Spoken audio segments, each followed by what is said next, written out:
don't know when, I don't know how, but I know something's starting right now.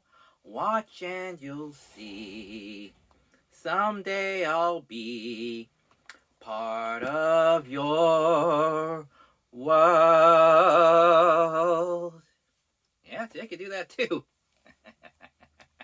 Yeah, I don't see me being cast in that film. I don't want to hate movies. I really don't. But when people try to shove in their message, the politics, that's why I never like politics. It's just stupid to me. It seems needlessly overly complicated and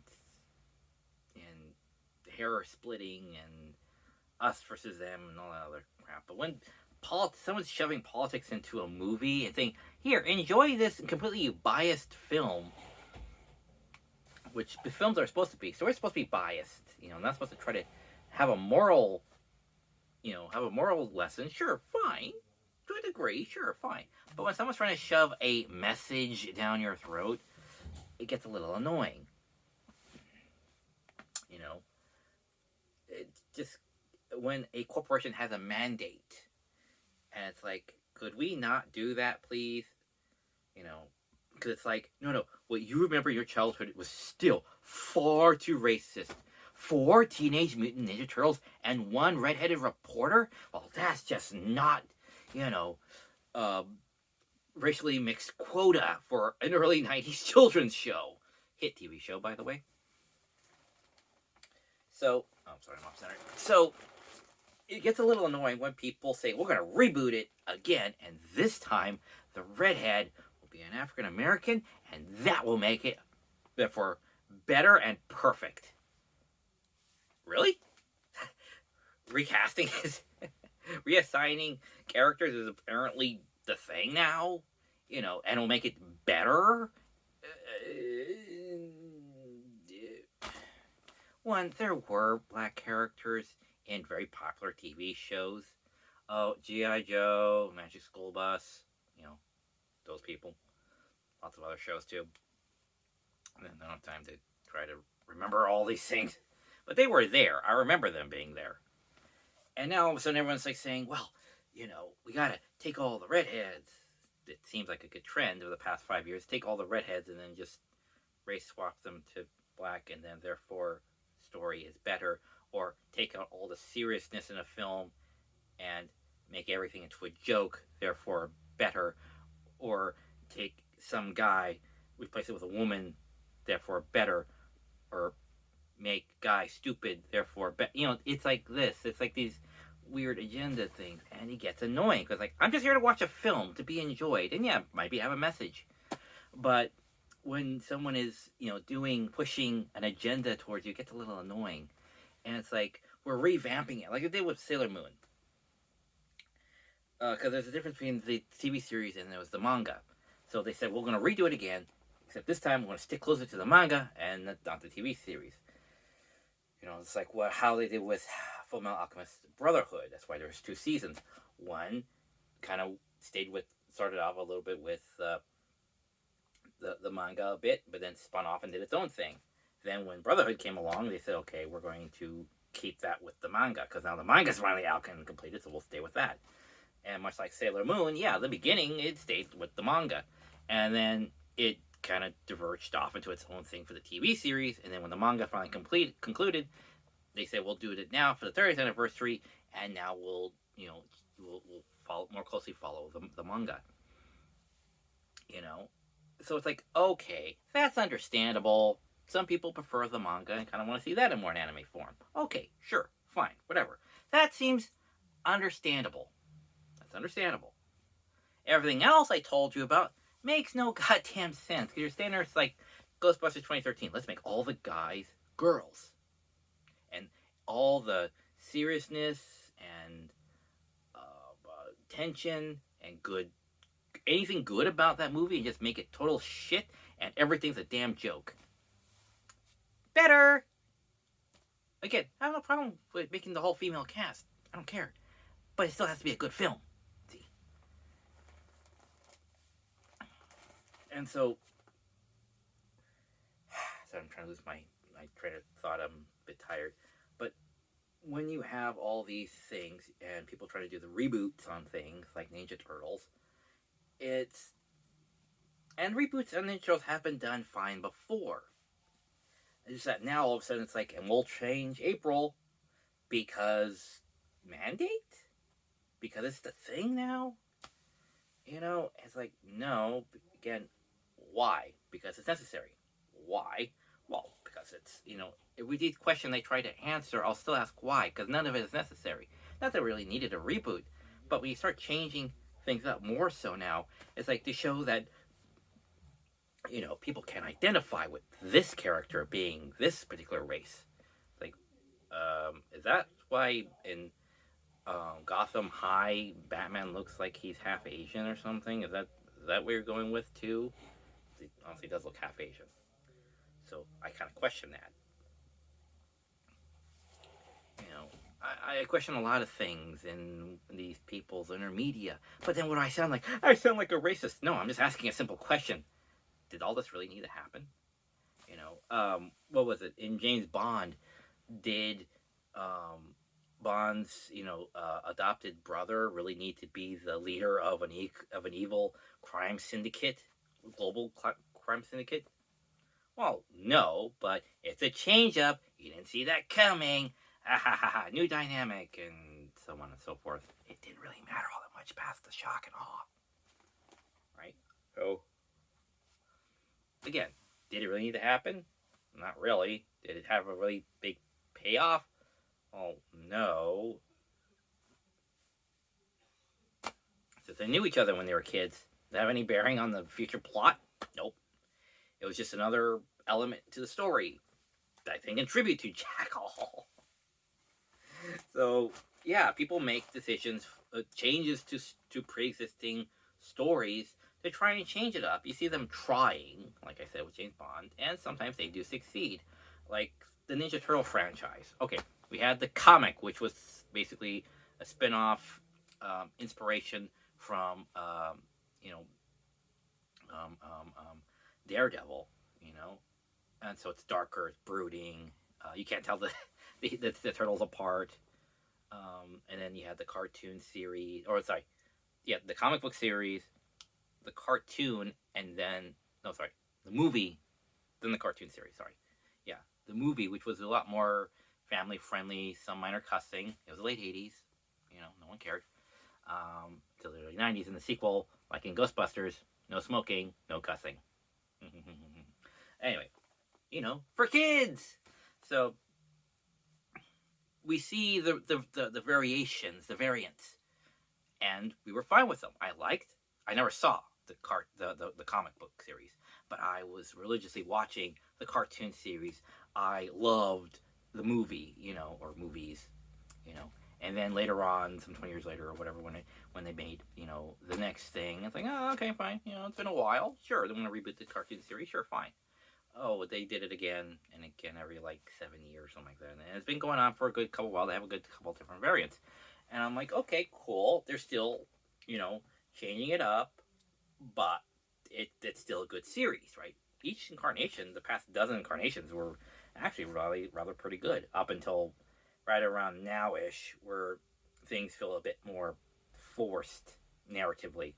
And you can kind of feel that, with the rise of the TMNT or whatever, the more newer ones, it just feels like, I'm sorry, what?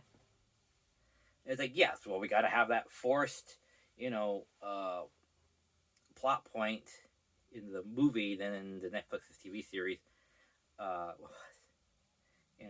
It just gets a little. I see what you're going for, but it comes off more as not really well done because you have an undeveloped character who's supposed to be the natural born leader. So shouldn't he be the better of them, more sturdier minded? No, he's just as scatterbrained as them because they're supposed to be teenagers. It's like, yes, but he's supposed to be the more concentrated and more serious of the group, as opposed to Raph is sort of the more serious loner who wants to do more his thing rather than be part of the group, but still takes his job very seriously. right? These are the characters, but they want to change that up so that everyone's a bit more scatterbrained, a bit more selfish. Then they are really coherent as a group because I show them coming together more as a group. Oh, I'm sorry. Forced plot point again. They don't really do that. They should have been doing that the entire time. But now they kind of more understand during the last conflict battle of understanding and us coming together as a team and then getting their weird ass powers back then as opposed to any other point sooner. You see what I'm getting at here? Again, sorry. Back to Little Mermaid. Yes, I remember seeing The Little Mermaid. Actually, it was one of the first Disney films I saw in theaters. And I've been to theaters before. Of course, I was like young lad. I was like 6, 7, going on 8 or whatever when I was young. So I've been to movies and I've seen Disney films on the big screen, Bed Knobs and Broomsticks, and what's the other one? Chee Chee Bang Bang, at the school in the auditorium, like I said before, when I did my retrospective on success and failure of an empire. So I have seen Disney films and aware of Disney, like I said, Disneyland and, cable channel Disney. So, but Disney on the big screen in a theater, again, I haven't seen that because Disney was not a powerhouse in the early or mid 80s. It had a couple of things, like I said, it had Oliver and Company, which I think came out first, but was a minor success, not a major success, right? Remember, there was a distinction. It has to be like this colossal blockbuster for it to be a success. Otherwise, you're just kind of more there. If you make back your money to some degree and stuff, it's like, okay, kind of, Again, I could understand that, but personally, I was a kid then, and I'm like, yeah. So, but yes, I remember seeing Oliver and Company. I remember seeing the other, not Black Cauldron. That was just that was crap. But I remember the others to a certain degree. I don't know if I remember seeing any of the others outside of Oliver and Company in theaters, but I remember seeing Oliver and Company.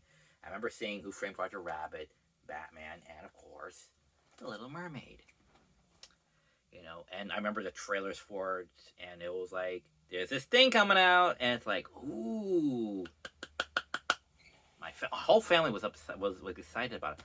Mom was excited about it. Dad was excited about it because they remember Disney back in the 70s and all that. They saw stuff in the day, when Disney was still the gold standard and was in theaters too.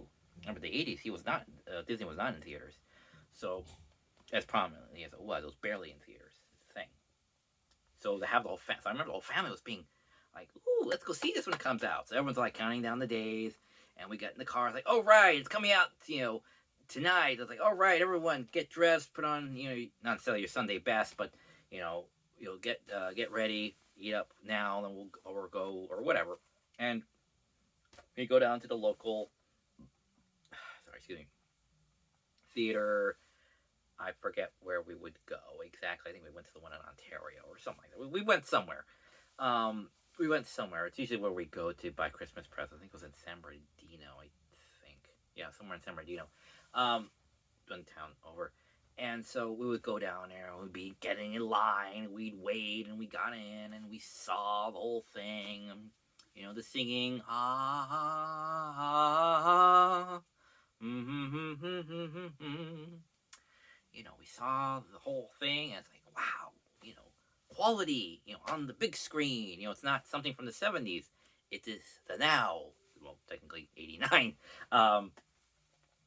So, and Die Hard just came out and all that stuff too. So,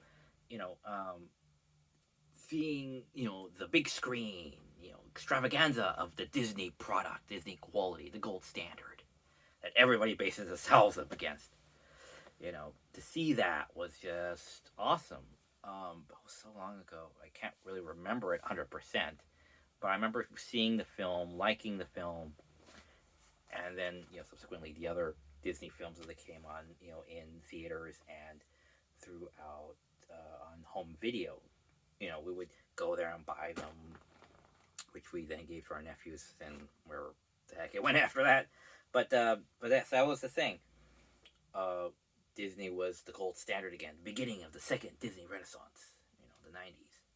For the next 8 years, Disney animation was a powerhouse. So,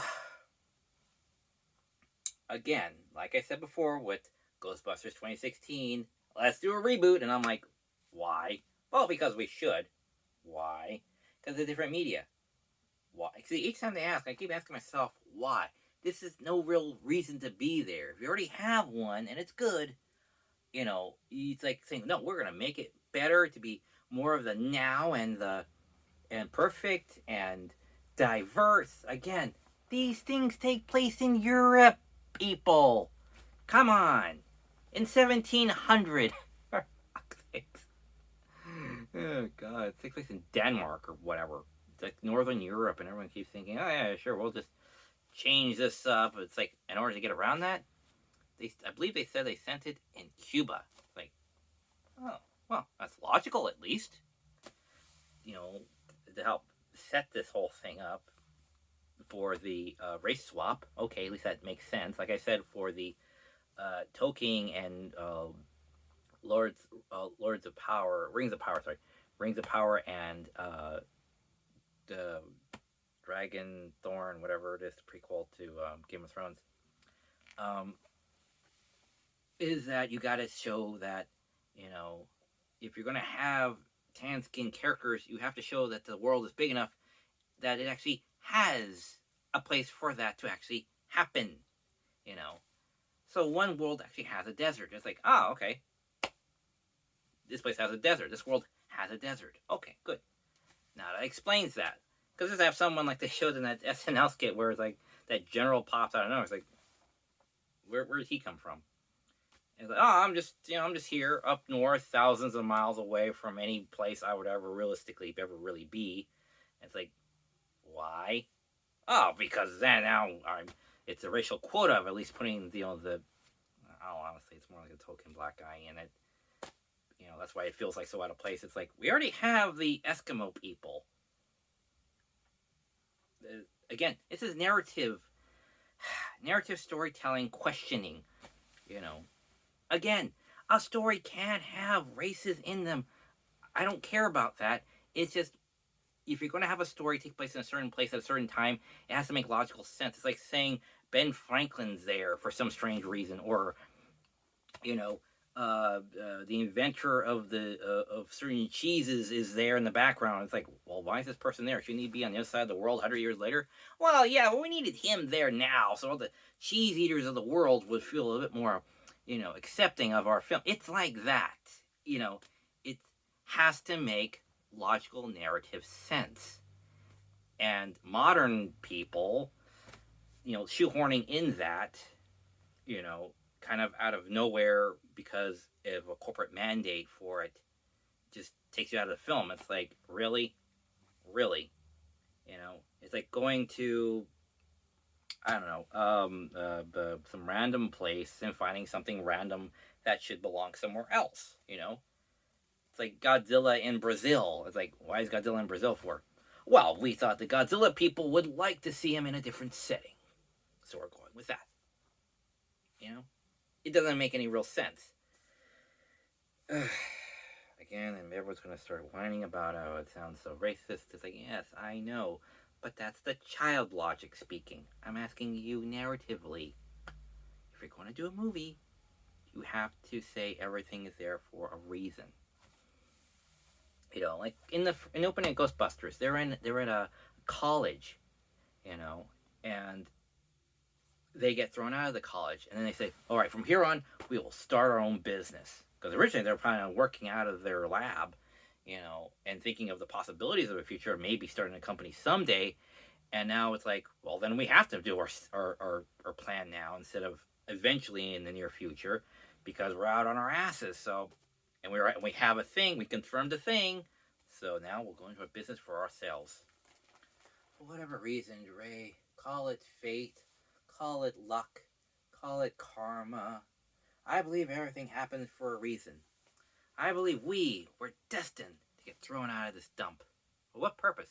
To go into business for ourselves. And that was the thing.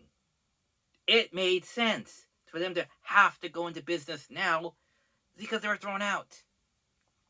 A to B to C to D. Each one leads to the next. And again, having corporate mandate shoved in there and politics and a message, it's like, stop trying getting your politics in the way of the story. Just tell the story. Just tell a story. And stop saying, well, we can't have too many swear words in our story. Sorry, there are no hot chicks in our universe.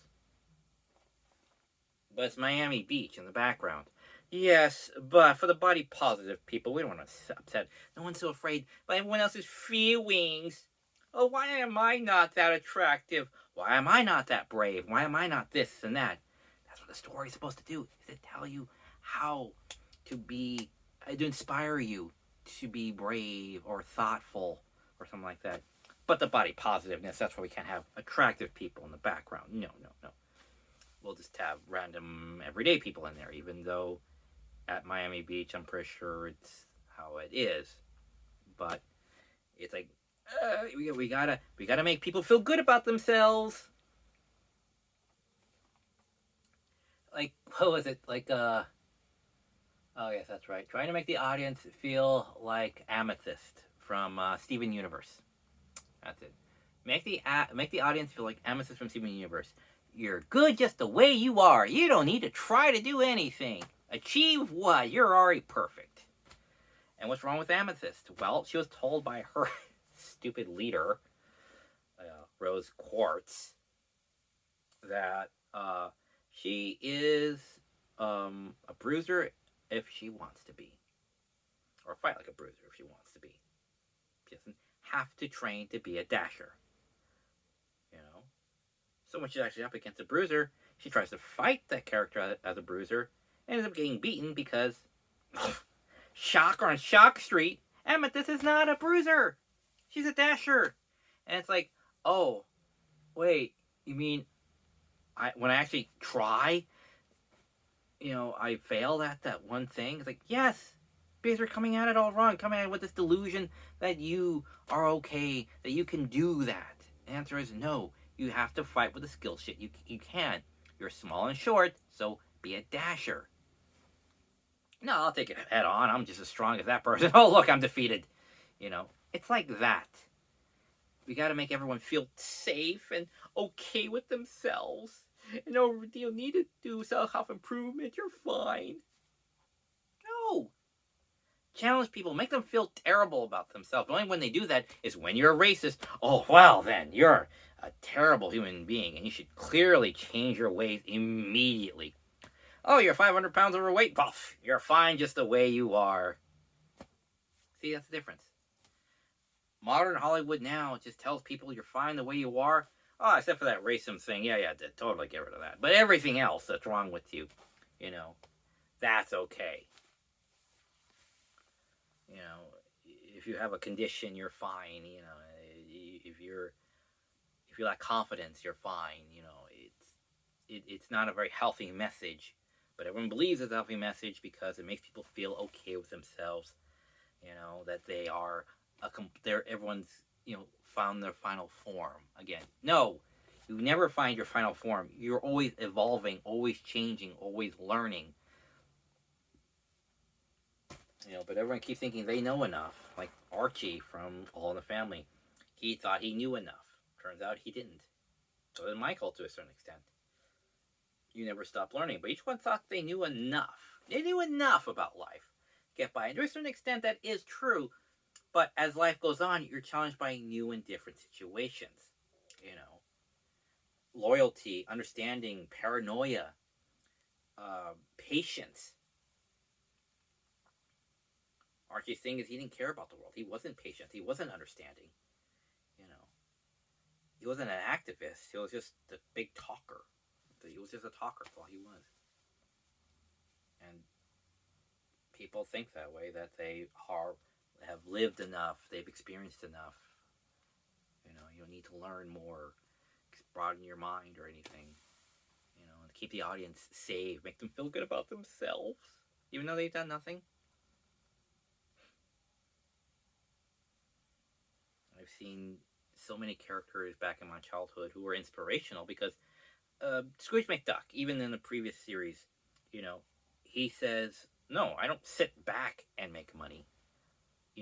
I either make money or go on adventuring. I don't just sit there. You know, he he doesn't just sit back and earn the money, even when a treasure was just handed to him. When he travels back in time, he says, "Oh look, it looks like my bin back home. Look at all this." And he says, "Oh, this is tribute from the village or the town or whatever." And he says, "Wait, tribute? They just gave it to him. He didn't earn this." He goes, "No, the guy with the fireworks and his staff. They just gave him this." Oh, he's like, "All right, screw this. No, his immediate words were, 'Give it back.'" He says, "Just give it back to them then." He's gonna hoard it here. So they give it back. They give back all the entire thing. I think even including the hat to some extent. I think was like the last thing they had. It's like, here, take that thing too. Take it back. Take it all back. So Scrooge was a constant inspiration that he made his fortune. Like you said, he always made his fortune. He never swindled. He never stole, and he didn't sit back and just made money. He actively made money, and he actively adventured. And then awful, if he found the treasure at the end, he made money then too. So there are tons of characters for heroic characters, inspirational characters that were outgoing, kind, even though you do get rather generic a lot. But you get characters who get stuck in dilemmas. My Little Pony had an episode about roses that were being attacked by giant land crabs. The ponies didn't like the land crabs because they were kind of ugly, and they believed the roses, so they took the land crabs, stuck them in a cave, put a rock in front of it, so they're jailed for now. And then at night, they overhear the roses growing big into giant weeds and sucking up all the nutrients out of the ground. And it's like, whoops. Oh, ahem. Yes, where are those crabs again? And so there were a lot of things, like don't take He-Man's big things, like don't take seeds from strangers. There were tons of different very, very childish, but very, very, informative storylines about, the world at large. The world's bigger than you think. There's always something to it, something to learn, a moral lesson to some extent. To tell the truth. To tell the truth was a big one. A lot of them were telling the truth, comping to things, time travel, with a lot of different things. But yeah, it's,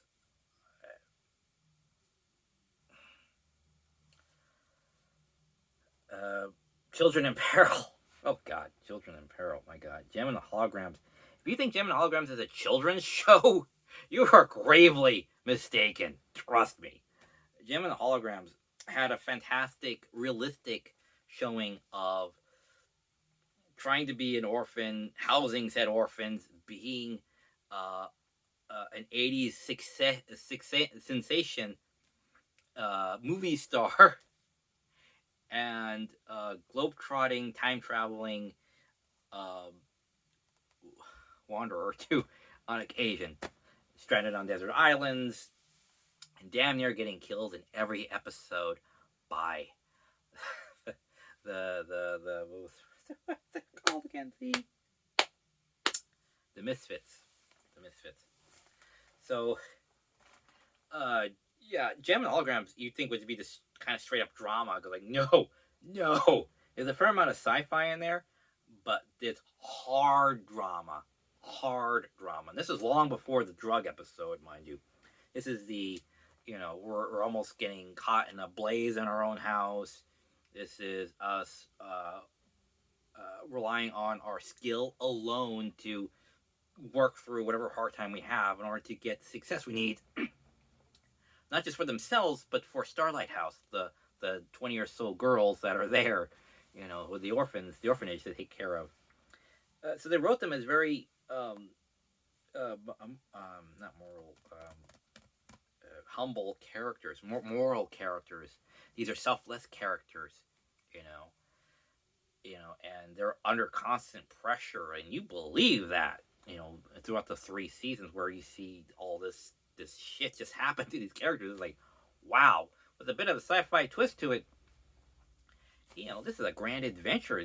Hardship these characters are going on, kidnappings galore, constantly being challenged by the misfits.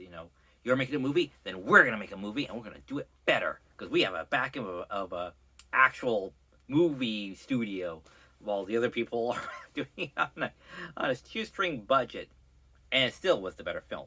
See, film quality matters.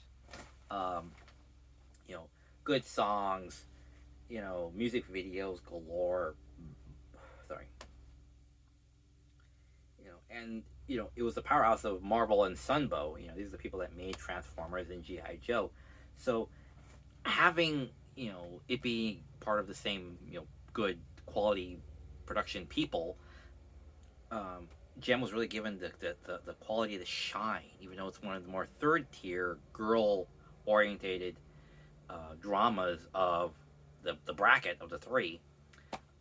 It really comes across as one of the shining gems of the Marvel Sunbow production. So, it was a good sound. That's why I still remember the opening. It's like, yeah, that show. That was that one show with the singers. I vaguely remember it, but I remember it enough to when I saw the trailer for it when I borrowed G.I. Joe the movie from my grandma, dad's mom's, that when I watch it, it's like, I remember that. I gotta remember to look out for that because when I get older, I'm going to want to buy stuff. Yeah, all that back there is what I had to keep in mind to say, yeah, I'm going to buy that when I get older. And I did.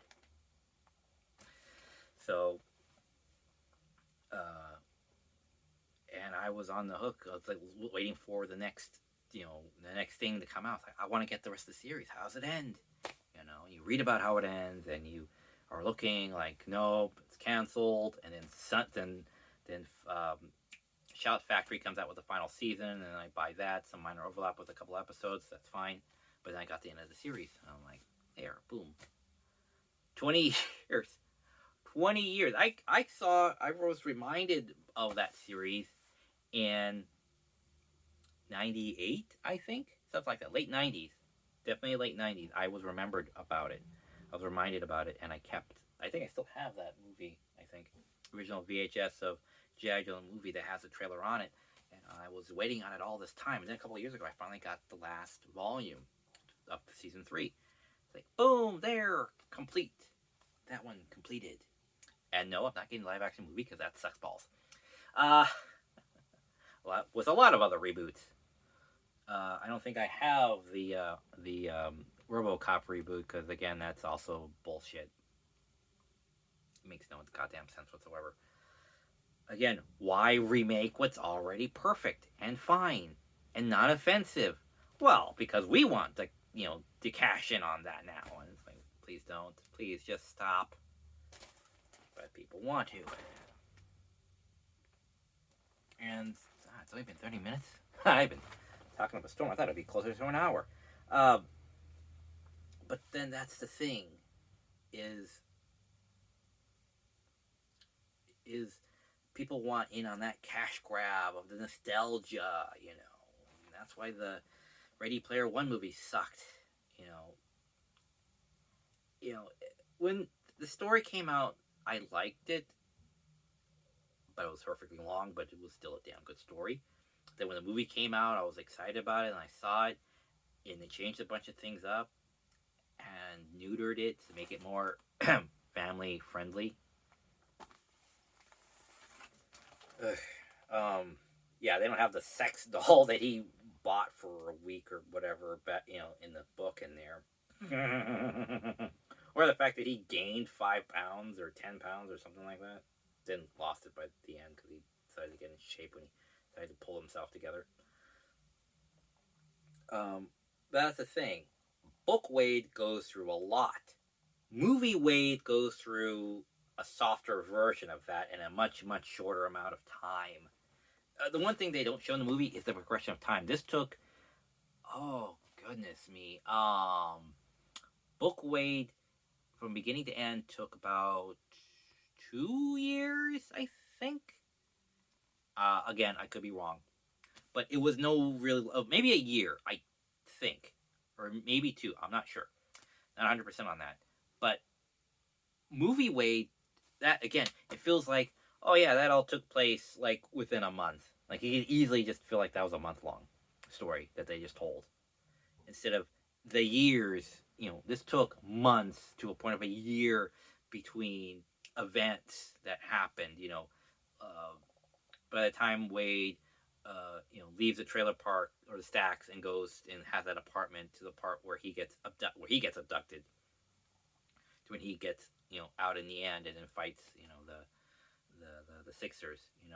These things have different time frames in them. Length of time, as opposed to the movie where it all just feels like it could be a month. Like this all just happened in a month. There's no sense of these two going out on dates. Again, it's all just so compressed down and trying to be more family friendly and chromatic. Ugh, the chrome. My God, the chrome. Even on HD, it still looks like shit because it's all like there's too much shading. It's too dark. It's too dark. You can see all the DVDs behind me because they're all different colors. If I was chrome, it's all like, well, there's some DVD behind them. I don't know what color that thing is. Save on digital information so they can cram it all into a disc, because heaven forbid it would be in Technicolor, like Wizard of Oz. That was a stylistic choice, by the way, to go from black and white to color. That was the thing, because Technicolor or CinemaScope, I forget, but the new process was invented around that time, so they really want to show it off, have the colors pop. But yeah,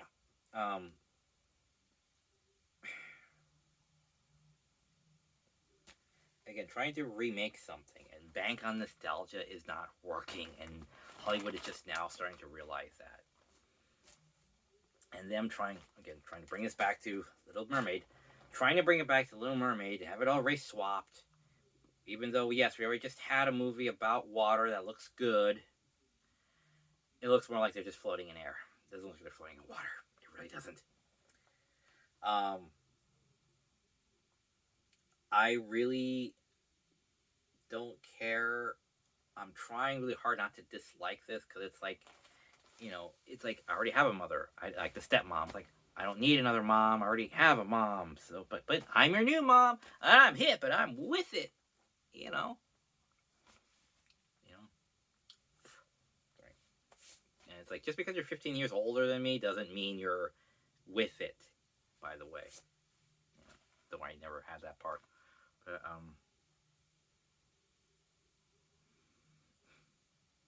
it was just this concept of, okay, here's the new thing that you'll love, obviously, because it's like the old one, but better. Again, stop trying to shove the propaganda down our throats that this is, the better updated version of this. Like, what was it? The concept of technology and communication, that's a good one. Back in the 90s, 2 shows with Gem and the Holograms, they said Kimber's Rebellion, I think it was, or the one where Kimber runs away, basically. She's the little sister, and they said, okay, this hasn't been invented yet, for everybody. It was kind of around, but it was still a rare thing, was cell phones in cars, or cell phones in general. Those were still very rare, very new, and very expensive. So only people on Wall Street who made millions of dollars a year could afford these things, and they weren't exactly everywhere. Not everyone had them. There was only like a few thousand people who did in the nation at the time in the late 80s. So, but gaining rapidly. So they said, well, nowadays we just have the characters just call her up and say, wait, we need you to come back, we're sorry. Now it's like, okay, what do we do? Well, she'd probably be listening to the radio, to her favorite radio station. And they jammed down there, got on the airwaves and say, Kimber, please, we're sorry, come back, we need you. So Kimber, listening to the radio, would then drive around and come back. Now, the 2000s, the Witch series, seasons 1 and 2, which totally needed a season 3. If anything needed to be brought back, they'd be that one. But then they would probably screw that one up too. Anyway, in season 1, the characters were in middle school or early high school or something like that. So when a character was needed to be, contacted, they had the same dilemma. Again, cell phones were everywhere, but not to middle school or early high school students yet. That would be in a couple more years. Like in season 2, everyone had cell phones, so then everyone was able to talk to each other because family plans weren't exactly a thing yet, or that abundant yet. So they had to do basically the same thing, where they said we have to go to the radio station, because the character's feeling moody and is listening to moody music. So they go down there, and it's like, but they're not stars, so, and it's locked after hours, so it's like, there's no way they're going to get in there. But then it's magic, so then they kind of magic bullshit their way through it and contact their person over the radio through magic and said, we're sorry, we need you, please come back. Oh, okay. Then in later episodes and seasons, they have cell phones and able to contact each other. So that was, realistically, that, cell phones were then made more available to the younger crowd. See? That makes sense! You work with what you got!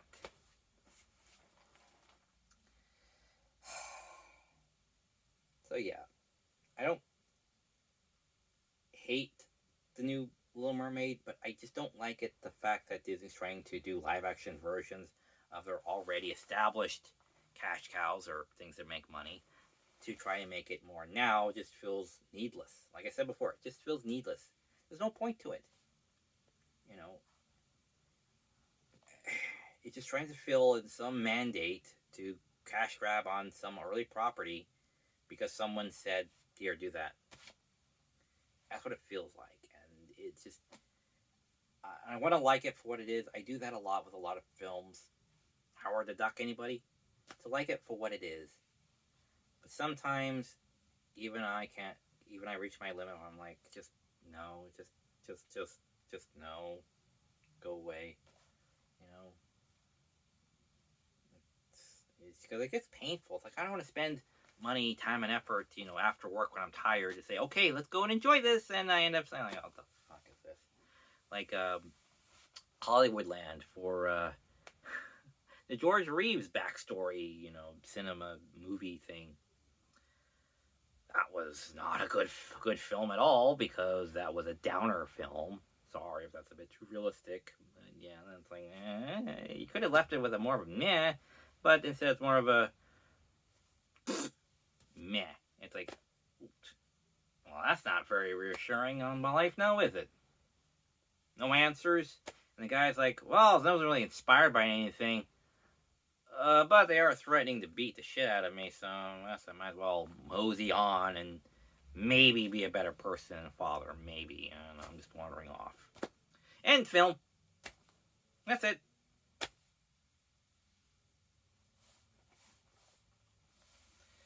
Or the Free State of Jones, which actually did pretty well into the last 20 minutes. Oh, well. That's it? Oh, well? So, sorry, I keep leaning like that because I'm tired. And I want to like Disney. Like I said before, I really do want to like what Disney produces.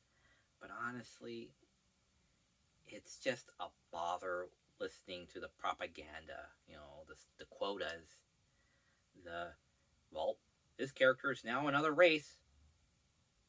So that makes it better.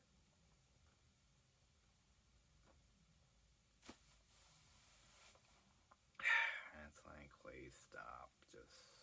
Just no. Just no. So, that's all I have to say about that, I guess. Long and the short of it is, unless the trailers show me something of a bit more interest, like maybe a trailer, a promo of one of the songs, and it shows promise, it shows quality in some regard, or a brighter environment, Disney, take some inspiration here. Color, brightness, less shade and shadow. Stop trying to save space in your hard drives. You're Disney, you can afford another hard drive. Crying out loud. That's the reason why you see all the reflective waves and bubbles underwater in the original. It should be less boring visually. It's less static. That's already one thing that the previous film has over this one. Less of a static background, less boring and drab background. So unless they're going to do Wizard of Oz thing where they show that the under the sea is more drab than the outside in the upper world, okay, that might be something, but you have to actually showcase that to say why does this suck? Because that was the point. So that was the point. You know.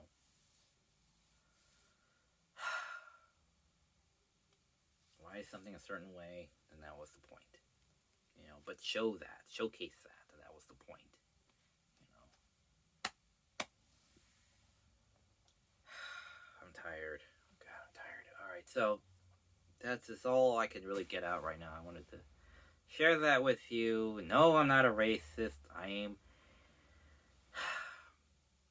a cinema goer. I love cinema. And cinema will always be a love of mine. And true cinema doesn't bother you. Well, true cinema doesn't take you out of the story. The cinema takes you along the journey. Like how Atreyu drew in Sebastian. That is how the story should bring you in. Not shove a message or something down your throat. You know, it shouldn't be glaring omissions or glaring anything of something the story's trying to tell you. You know, it should just be a good story. That's it. Simple. That's why people love Maverick. It's a simple enough story. It's a simple enough story. No politics, no viewpoints, just a story. Drama between characters. And whatever setting I'm going to put that in. That would be under the sea, under the earth, or in the stars. Or maybe another universe altogether. Who knows? But that's the thing. It all boils down to good drama and storytelling. Plot progression, some MacGuffins. Take a class. Seriously, it's not that hard of a concept. Alright. Take care, everybody. God, I'm tired. I just did a 30 minutes at the gym. I'm just tired after a long day of work. So, take care. Good luck, everybody. And I'll see you when John Wick comes out, because then that's an actual film I intend to go see. Even after I saw the trailer. Because it's actually a good story and a good trailer. I know, right? Good trailer can mean a good film? Yes, it can, unless the trailer lies to you. But I've seen enough of the franchise to know this trailer is not lying. Take care, all, and guys, sweat in my eyes. Ugh. Take care, all. Ugh. And, maybe Hollywood would get better eventually. Everything swings back, as the old saying goes. The pendulum swings one way, then another, back and forth, and everything has its time. Take care, all. Bye. I need to wash my face or something. This is starting to stink. All right, bye.